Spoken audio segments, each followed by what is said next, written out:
Arts with Mukesh sir YouTube class में आप लोग की स्वागत है। चलिए आज अपना सेशन की शुरुआत ऑब्जेक्टिव प्रश्न पत्र से ही करते हैं और हम लोग बारी बारी से सारा क्वेश्चन को देखने का काम करेंगे और क्वेश्चन पर ही हम लोग डिस्कशन करेंगे। चलिए यहाँ पे क्वेश्चन आपको दिख रहा होगा स्क्रीन पे। क्वेश्चन है आप लोग का कि हिंद चीन में कौन सा राष्ट्र शामिल नहीं है। तो हम लोग यहाँ पे समझे कि हिंद चीन का मतलब क्या होता है। हिंद चीन का मतलब होता है, हिंद चीन का मतलब, हिंद चीन से तात्पर्य होता है जहाँ पे हिंद भारत और चीन दोनों देश की सभ्यता क्या हो, मौजूद हो, तो इससे हम लोग बोलते हैं हिंद चीन में राष्ट्रवाद। और हिंद चीन में कहता है कि कौन नहीं है। तो यहाँ पे देखिएगा क्वेश्चन आपका दे रहा है कि हिंद चीन में कौन सा राष्ट्र शामिल नहीं है। वियतनाम, लाओस, चीन, कंबोडिया। तो यहाँ पे चीन आपका, इसका सही आंसर कौन होगा, सी होगा आपका। ये आपका गलत है। कहता है हिंद चीन का मतलब होता है जहाँ पे चीन और हिंद दोनों देश की सभ्यता और संस्कृति मौजूद होता है, उसे हम लोग बोलते हैं हिंद चीन में राष्ट्रवाद। और इसके अंतर्गत जो क्षेत्र आता है वियतनाम, लाओस और कंबोडिया। तो इसका आंसर कौन हो जाएगा, सी। आगे हम लोग देखेंगे, कहता वियना कांग्रेस कब हुआ था। वियना कांग्रेस, यहाँ पे क्वेश्चन को समझिएगा, वियना कांग्रेस कब हुआ था। तो नेपोलियन बोनापार्ट के पतन के बाद 1815 ईस्वी में एक सम्मेलन हुआ था। उस सम्मेलन को बोला गया वियना सम्मेलन। उसे क्या बोला गया, वियना सम्मेलन। तो इसका आंसर सही कौन हो जाएगा, 1815।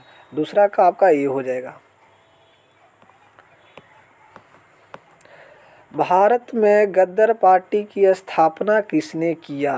भारत में गद्दर पार्टी की स्थापना किसने किया। तो इसकी स्थापना जो किया था ये में है गुरुदयाल सिंह ने, चंद्रशेखर आज़ाद, लाला हरदयाल, सोहन सिंह भागना। तो इसका आंसर कौन होगा, सी होगा। चलिए आगे हम लोग देखते हैं, द्वितीय विश्व युद्ध के बाद यूरोपियों में किस संस्था का उदय आर्थिक दुष्प्रभाव को समाप्त करने के लिए हुआ था। तो उसका आंसर हो जाएगा आपका नाटो बी। नरोत्तम सिंहानु किस देश के शासक थे। ये सभी सारा क्वेश्चन हिंद चीन के राष्ट्रवाद से ही क्वेश्चन आ रहा है। कहता नरोत्तम सिंहानु किस देश के शासक थे। तो कंबोडिया के थे। कहाँ के थे, कंबोडिया के थे। आगे हम लोग देखेंगे, वाष्प चलित इंजन का आविष्कारक किसने किया। ये आपका क्वेश्चन है औद्योगिकरण से। इसमें कहता है कि सर्व वाष्प चलित इंजन का आविष्कारक किसने किया। ऑप्शन है अब्राहम डर्बी ने, जेम्स वाट ने, जॉर्ज स्टीफेंस ने, रॉबर्ट फुल्टन ने। तो इसका जो आंसर होगा, वाष्प इंजन का जो खोज किया था जेम्स वाट ने किया था। तो इसका आंसर कौन हो जाएगा, आपका B. Tata Iron and Steel Company की स्थापना किसने किया। ऑप्शन ए है 1854 में, ऑप्शन बी में 1907, ऑप्शन सी 1915, ऑप्शन डी 1923। तो इसका जो सही जवाब होगा 1907 होगा। गोलघर कहाँ स्थित है। गोलघर कहाँ स्थित है। तो इसका आंसर है ए में है कोलकाता, पटना, दिल्ली, गया। तो कहाँ होगा, पटना में स्थित है। आगे हम लोग देखते हैं, किस अमेरिकी राष्ट्रपति ने न्यू डील लागू किया था। न्यू डील लागू करने वाला जो इसमें ऑप्शन है Woodrow Wilson, FD. Roosevelt, Abraham Lincoln, John F Kennedy. तो बताइए इसका सही आंसर क्या होगा बाबू। इसका जो सही आंसर होगा वो होगा Roosevelt, B, option B. Napoleon संहिता किस वर्ष लागू किया गया। तो ऑप्शन ए है 1789, 1791, 1801, 1804। तो बताइए इसका आंसर क्या होगा। तो इसका ऑप्शन नंबर डी। आगे क्वेश्चन है, फ्रैंकफर्ट की संधि कब हुई। जर्मनी के एकीकरण जब शुरू हो रही थी तो उस दौरान सेडौन का संधि, सेडेवा का युद्ध, सेडान का युद्ध, ऐसे करके सभी चल रहा था। तो लास्ट जो कहता है फ्रैंकफर्ट की संधि। तो ऑप्शन है 1864, 1866, 1870, 1871। तो इसका सही आंसर आपका 1871 होगा। कार्ल मार्क्स का जन्म कहाँ हुआ था? तो आप जानते हैं कि कार्ल मार्क्स का जन्म, ऑप्शन अब दिखा देते हैं। आपका ऑप्शन है जर्मनी में, इंग्लैंड में, फ्रांस में, पोलैंड में। तो आपको पता होना चाहिए कार्ल मार्क्स का जन्म 5 मई 1818 को हुआ था। 5 मई को 1818 को हुआ था। और इनका जो जन्म हुआ है जो जर्मनी में हुआ। कहाँ में हुआ था? जर्मनी में हुआ। 1848 ईस्वी में 1848 ईस्वी में एक साम्यवादी घोषणा पत्र जारी किए थे और इन्होंने एक पुस्तक लिखा था। उस पुस्तक का नाम था दास कैपिटल। क्या यानी क्वेश्चन आता है कि दास कैपिटल पुस्तक का रचना कौन किए थे? तो कार्ल मार्क्स नहीं किए थे। और कार्ल मार्क्स का जो मृत्यु हुआ है 1883 ईस्वी को। इनका मृत्यु की तारीख को होता है 1883 को इनका मृत्यु हो जाती है। तो कार्ल मार्क्स की जो क्वेश्चन है जो काफ़ी भी आई है कि कार्ल मार्क्स का जन्म कहाँ में हुआ? तो जर्मनी में हुआ। कार्ल मार्क्स का जन्म कब हुआ? तो 1815 ईस्वी को। 5 मई 1815 को इनका जन्म हुआ था और इनका मृत्यु 1883 को होता है। इन्होंने 1848 ईस्वी में साम्यवादी घोषणा पत्र जारी करते हैं। इन्होंने एक पुस्तक लिखते हैं। उस पुस्तक का नाम है दास कैपिटल। क्या नाम है? Das Kapital. तो चलिए हम लोग कार्ल मार्क्स से जुड़े हुए सारे क्वेश्चन को बताने का प्रयास किया। आगे क्वेश्चन है, कहता 1991 में कौन सा अस्तित्व में आया था? तो देखो WTO जो अस्तित्व में आया था ये 1990 में आया था। के में आया था? 1990 में। गैट 1948 से ही चल रहा था, 1948 से। और नई आर्थिक नीति के रूप में 1991 में भारत सरकार ने एक नीति अपनाया था, उसे बोलते हैं नई आर्थिक नीति। तो इसका आंसर आपका सी हो जाएगा। आप लोग समझ चुके होंगे, आशा करता हूँ कि आप लोग भी बना रहे होंगे साथ में। चलिए, इन आर्थिक क्रियाओं में कौन प्राथमिक क्षेत्र से संबंधित नहीं है? हमने आप लोग को बताया था कि भारतीय अर्थव्यवस्था को 3 क्षेत्र में बांटा गया था। एक को बोलते थे प्राथमिक क्षेत्र, द्वितीय क्षेत्र और तृतीय क्षेत्र, जिसमें आपको पता होना चाहिए कि प्राथमिक क्षेत्र को कृषि का क्षेत्र कहा जाता है। कौन सा क्षेत्र? कृषि का क्षेत्र कहा जाता है। कौन सा क्षेत्र? कृषि का क्षेत्र कहते हैं। द्वितीय क्षेत्र को उद्योग का क्षेत्र कहते हैं। कौन सा क्षेत्र कहते हैं? उद्योग का क्षेत्र कहते हैं। और तृतीय क्षेत्र को सेवा क्षेत्र कहते हैं। कौन सा क्षेत्र? सेवा का क्षेत्र कहते हैं हम। तो इसमें प्राथमिक क्षेत्र में कौन नहीं है? मत्स्य पालन कृषि में बाबू है, खनन कृषि में है, वन कृषि में, तो बैंकिंग नहीं होगा। इसका सही आंसर कौन होगा? डी। इसका सही आंसर कौन होगा? B, sorry. आगे हम लोग देखते हैं, जमशेदपुर, दुर्गापुर, भिलाई, सलेम किस उद्योग के केंद्र है? सीमेंट, चीनी, आयरन, स्टील एंड वस्त्र। तो इसका जो आंसर होगा आयरन स्टील होगा। प्रति व्यक्ति आय का आशय होता है संपूर्ण आय, औसत आय, राष्ट्रीय आय, सीमांत आय। तो प्रति व्यक्ति आय का जो औसत आय होता है वो औसत आय होगा, ऑप्शन बी।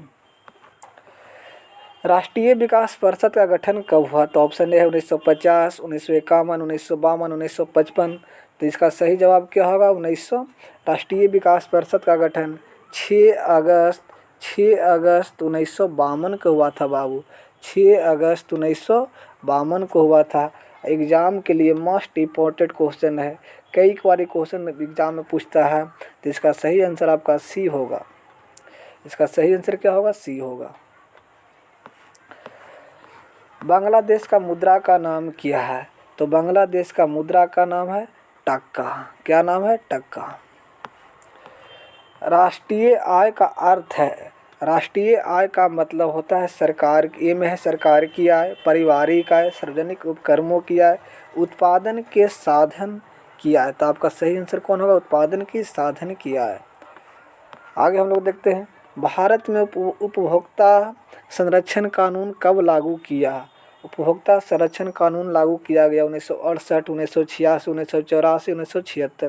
तो इसका सही आंसर होगा 1986। ये भी एग्ज़ाम के लिए काफ़ी भी आई है। भूमि विकास द्वारा किस प्रकार का ऋण प्रदान किया जाता है? भूमि विकास बैंक के द्वारा प्रदानित ऋण का नाम होता है दीर्घकालीन ऋण उपलब्ध कराते हैं। दीर्घकालीन। भारत में किस प्रकार की आर्थिक प्रणाली पाई जाती है?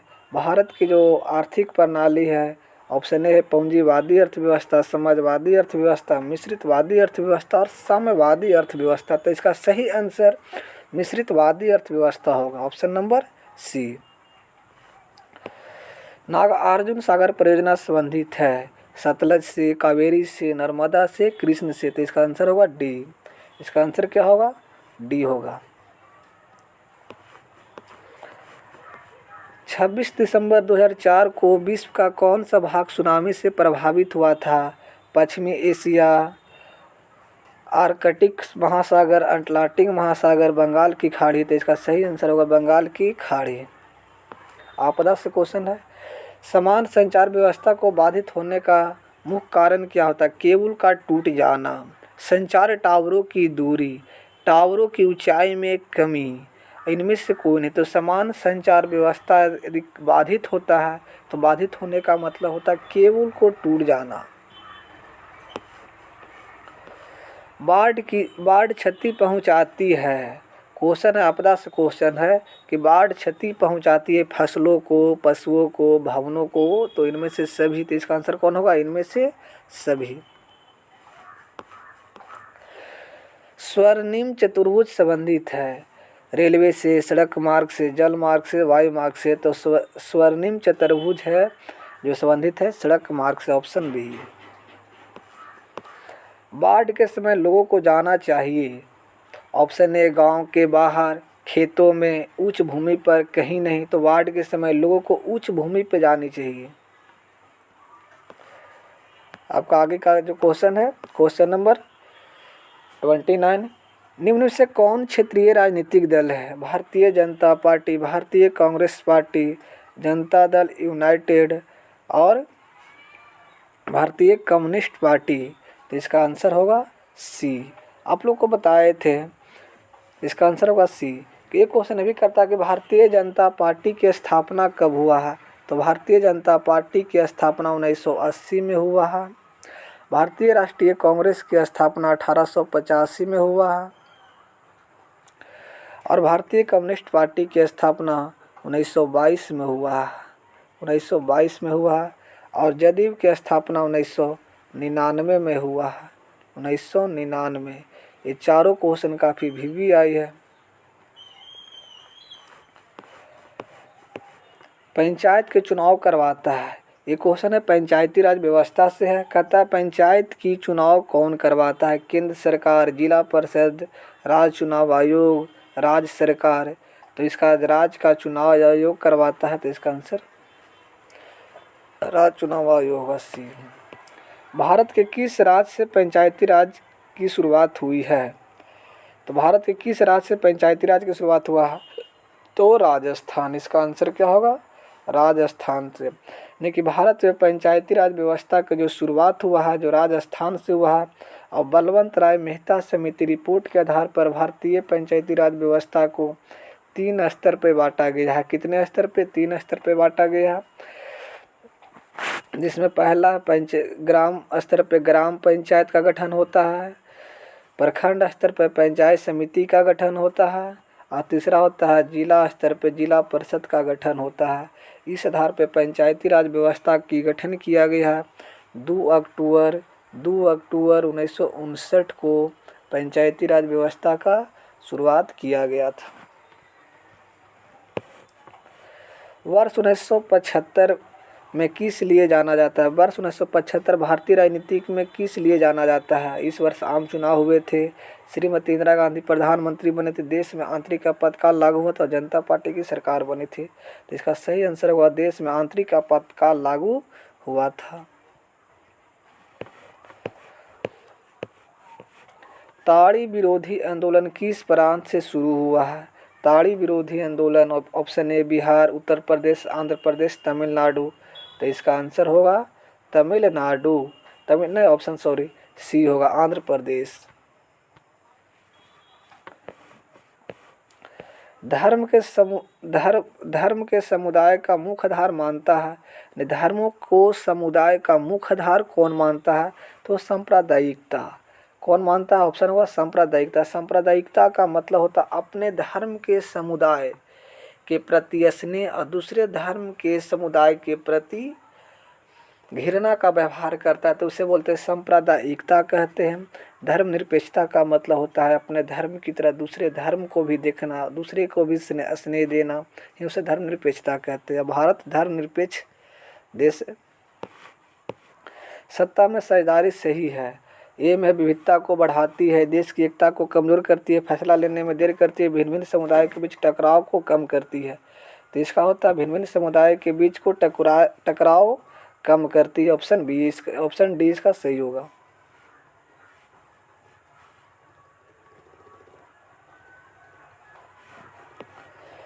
नेपाल में सप्तदलीय गठबंधन का मुख्य उद्देश्य क्या था? तो नेपाल में बड़े पार्टियों के द्वारा जो गठबंधन किया गया उसे बोला गया सप्तदलीय गठबंधन, और इसका मुख्य उद्देश्य था लोकतंत्र की स्थापना करना।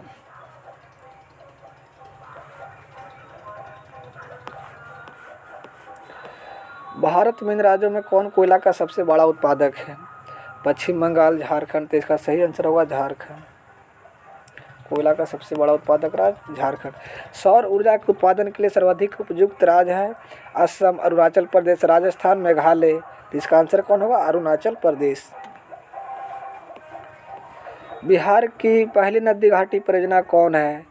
तो बिहार की पहली नदी घाटी परियोजना है, इसका ऑप्शन नंबर